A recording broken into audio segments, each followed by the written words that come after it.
And I just completely abandoned a 5,000 plus word essay on my thoughts about after the election. I was grinding, it was flowing, but then I realized pretty much everything in this essay is more rehash of older ideas already hashed out over a 3-year span. I am just done doing that. I feel like even though there is a lot to say about what, how, why Democrats lost the way they did and keep losing is just me kicking the dying, soon to be dead, that is progressive woke, into the grave, but a deeper and darker one. So why bother? We all know what, how, why. We saw it. We lived it. We hated it. We voted it out. No reason to elaborate on the specifics. They are still not listening. The losers that double down are on an island all by themselves talking to air, posting to no one on blue sky, spewing their view to a very small minority while the majority either stops watching or only watches for the unhinged meltdowns. There just isn't a point. Besides, I have 2 to 4 years to be hypercritical on what the new regime is going to do, and I am sure I will have something to say about it, just like everyone else. I still have plenty of content I can draw from. AI, God, AI is God, God is AI, rock and metal subgenres, more on conceptual horror, is reality even real? Album, film review, breakdowns. Fiction. Oh my gosh, fiction. Fiction actually pays the bills. I don't need to write about identity politics, both the winning and losing sides. I said it before, it didn't matter who won. Us, the people, will lose. I still have yet to see anything that makes me change that perspective. My cynical nature is still quite sound. I still believe the light at the end of the tunnel is just you waving you to go back. I at least applaud the winning side for trying to fix a sinking pirate ship with popsicle sticks. I felt the breath of fresh air most felt. I heard that loud sigh. A glance over my shoulder to see the hope monkey. Can they succeed? Well, they will try. I tend to agree with them more than the latter. That is why I did what I did with my vote. I still have issues with the winning side of this, but not nearly as much as I do with the losing side.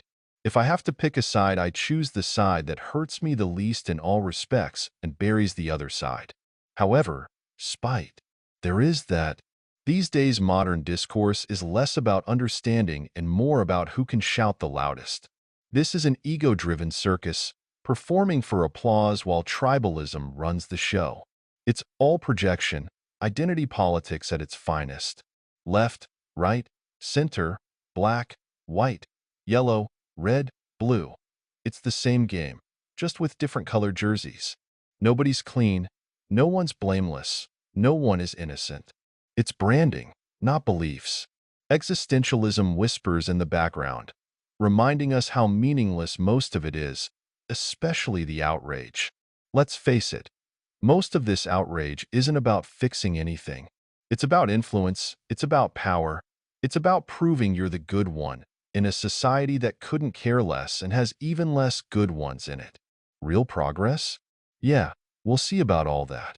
Lately, it's been dead on arrival when people care more about their vibe and how the outside views them than the viability of actual solutions.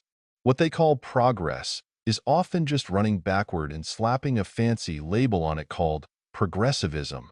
Here's the truth no one wants to admit. Outrage is a drug. It's not about justice or change. It's performative, addictive, and pointless. It's screaming into a digital abyss while real problems fester. And curiosity? Forget it. That died the second we all decided comfort in our echo chambers was better than engaging with the uncomfortable. Hope, if you squint hard enough, might still be alive. But let's not kid ourselves. It's mostly used as bait. Hope sells. Hope manipulates. And in the hands of really bad actors, it's just another trick to keep us playing a rigged game. It's like rearranging deck chairs on a sinking ship and calling it innovation. Cancel culture? Yeah, both sides are in on that racket as well. It's not about accountability. It's about control. Say the wrong thing, think the wrong thought, laugh at the inappropriate joke, and you're canceled. Both sides love a good purge. It's tribal behavior, plain and simple. And if you're clinging to facts, good luck. Those are as rare as curiosity. Today's facts are facts, get this, till they're not. We live in a society where people actually believe thinking something is real by default without actually validating its authenticity or not, be it a thing or even a concept. How many times have you heard this nowadays? We're together till we're not. It's fun till it's not. It's worth it till it's not. It's a thing till it's not. Our attention fixated on it either way has zero consequence to it being real or not by default. What we're left with are facts that are twisted into unrecognizable shapes to fit narratives that only reinforce the self-delusional tribe. Truth doesn't matter, just the tribe. The game is rigged to keep you fighting while nothing changes, just for the tribe.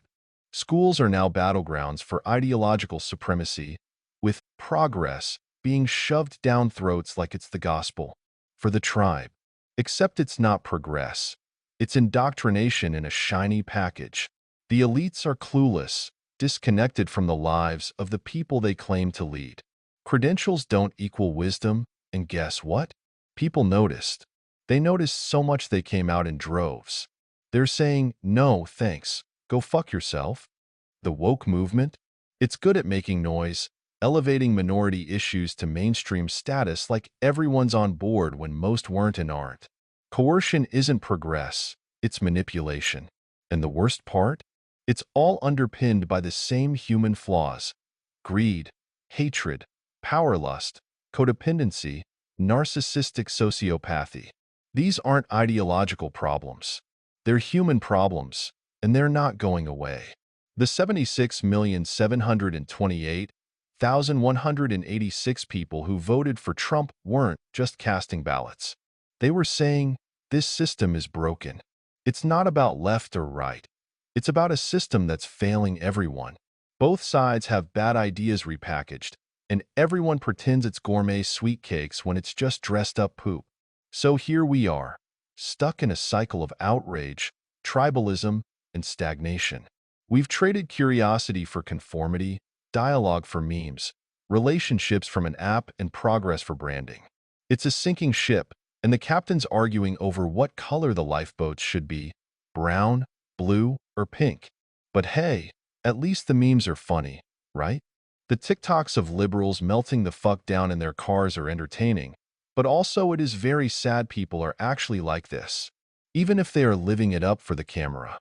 Stop pretending your vote is some part of a magic fix for this. It won't. Stop wasting your energy trying to save the world from itself. The world doesn't care. They are too busy checking their likes and hearts on the media that isn't so social. Find what matters to you: family, love, laughter, and hold on to it like it's the last shred of sanity in an insane reality. The rest? Noise. Don't be noise. Life's too short to argue with clowns. Let the circus burn while you enjoy what's real. Because in the end, we're all compost. Make your moments count before you're part of the pile. When we are part of the pile, it won't matter what god you believe, color your skin was, whether or not you took it up the ass or like vagina. It really doesn't matter. I know, how inconvenient for the minority, who we all now can point, snicker, and laugh at, like we all wanted to from the beginning. It is no longer weird to not go along with the progressive plan. That is the old normal, and how great it tastes that the limbs have been cut off. However, the head is still attached. The new normal should be giving value to learning. Real learning. In January 21, 1980, Isaac Asimov wrote for his Newsweek column, "A Cult of Ignorance / My Turn." Source in the URL. There is a cult of ignorance in the United States, and there always has been. Anti-intellectualism has been a constant thread winding its way through our political and cultural life, nurtured by the false notion that democracy means that my ignorance is just as good as your knowledge.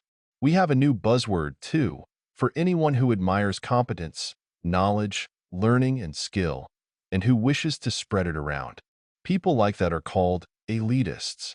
That's the funniest buzzword ever invented because people who are not members of the intellectual elite don't know what an elitist is or how to pronounce the word.